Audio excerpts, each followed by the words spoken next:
Marco Rubio took a beating at the last debate this weekend, the GOP debate on Saturday, and it was at the hands of Chris Christie. And it had to do with his robotic, weird, programmed need to keep going back to the exact same talking points, almost word for word. And you're going to see that in this video.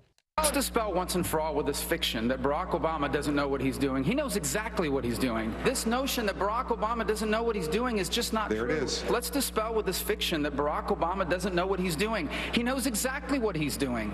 He is trying to change this country. He wants America to become more like the rest of the world. Anyone who believes that Barack Obama isn't doing what he's doing on purpose doesn't understand what we're dealing with here.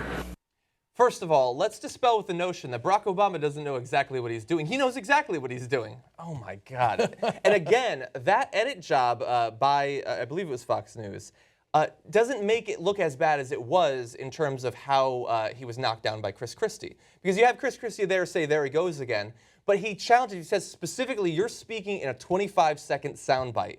And Rubio's response was to begin the soundbite from second 0 again. And it was just embarrassing. Now, I got to just say right there, as we're covering that live at turtnetwork.com/live for all these debates, Jimmy actually did a better job than almost anyone in mocking Marco Rubio. Now, everybody noticed that we weren't the only ones to notice it. Fox News, all the media noticed that he just kept repeating talking points.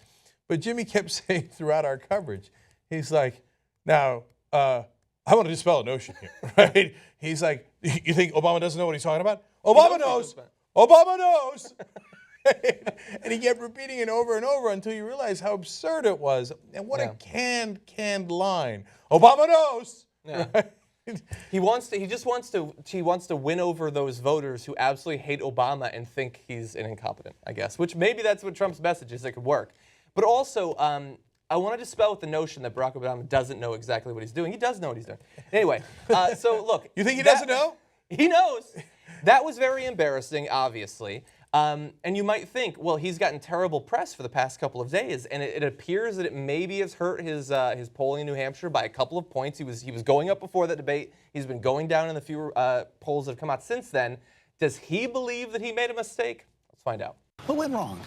Well, actually, I would pay them to keep running that clip because that's what I believe passionately. It's one of the reasons why I'm not running for re-election to the Senate and I'm running for president. This notion and this idea that somehow, oh, this is an accident. Obamacare was not an accident. Dodd-Frank was not an accident. The deal with Iran was not an accident. But you're getting pounded for repeating that speech. Well, look, we raised more money last night in the first hour of that debate than any other debate. As far as that message, I hope they keep running it, and I'm going to keep saying it because it's true. Barack Obama, yes, has he hired incompetent people to implement laws and run agencies? Absolutely. But when it comes to what he's trying to do to America, it's part of a plan. But he has said he wanted to change the country. He's doing it in a way that is robbing us of everything that makes us special. I'm going to keep saying that because that not only is it the truth, it is at the core of our campaign. But even after Chris Christie called you out for what he called canned speeches, 25-second canned speeches, you repeated again. He says, there you go. Again, that was not a good moment for you, was it? It's what I believe, and it's what I'm going to continue to say because it happens to be one of the main reasons why I am running. This is the greatest country in the history of mankind because of a certain set of principles. Barack Obama wants us to abandon those principles that he has spent 7 years putting in place policies that rip them from us. Okay, so he has improved from Saturday. On Saturday, he could only say the thing about, you think he doesn't know what he's doing? He knows what he's doing.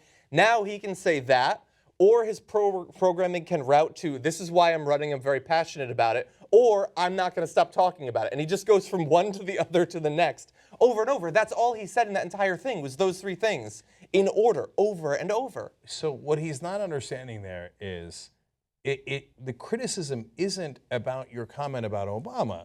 A lot of Republicans agree with that, and you guys want to have a debate about that, that's fine. The criticism is that all you have is talking points. And his response to that is repeating the talking point about, I'm going to keep saying it. No, I'm going to keep saying it because it's the truth. I got to keep saying it. Hey, John, I got to keep saying it. That's a talking point, too. Exactly. His response to the talking points is a talking point. That's right. And that's when you realize that you're stuck in a dream and someone's trying to plant something in your mind. Yeah.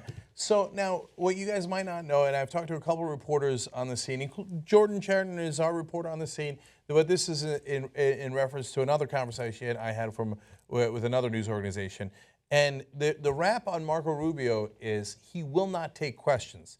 And then now it's finally coming out in some of the articles, right? And they're saying he does a town hall, and then he says, oh, I got to go to the next event. And he doesn't go to the next event. He's taking pictures, signing things, but that's his excuse for not talking to the press. But the press already knew that, and it's well established. That's because he's empty inside. Yeah. He can't answer questions that are asked to him on the spot. All he has is the canned responses. So the robot will repeat, and it's actually very Sarah Palin-esque.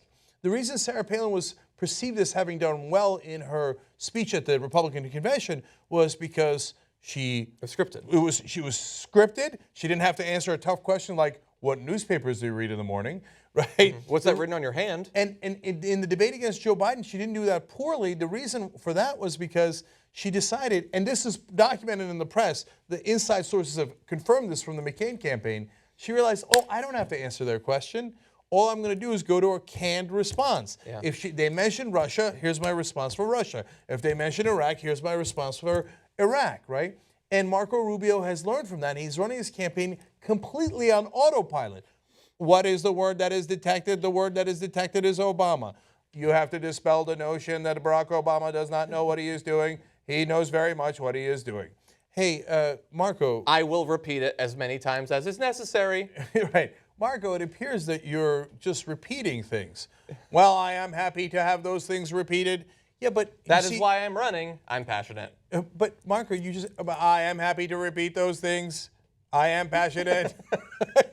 You're like, dude, I got it. You're a talking point machine. This guy's going to melt, man. Yeah. So, I mean, look, I hope the Republicans make the mistake motherboard might melt. of going with this guy. I've said it from the beginning. He's a boy. Well, then I'm glad. And by the way, he is the boy that is polling the best against both Bernie and Hillary right now. That's amazing. Okay, but it'll change. No, it will not last. Hey, look, I shouldn't give him help. Oh, yeah, Marco, you're a great guy. You should nominate him. Why are you running? Yeah. A greasy politician who does nothing but talking points handed to him by consultants and has taken millions upon millions of dollars from Wall Street and all the top corporations and billionaire donors like Sheldon Adelson. Yeah. Have at it, Hoss. Yeah. And as much as it might seem to hurt him that he has become a robot, it could attract new supporters. Not humans, perhaps, but robots. Let's go to graphic 19, where you're going to see a rally, an impromptu rally by Rubio talking point bots model 3000. I think that's the 3000C. I think that's the faster one with the dome on his head. And there you're seeing the 3000 plus. It's a larger model, but also good for you if you're running in a contentious primary.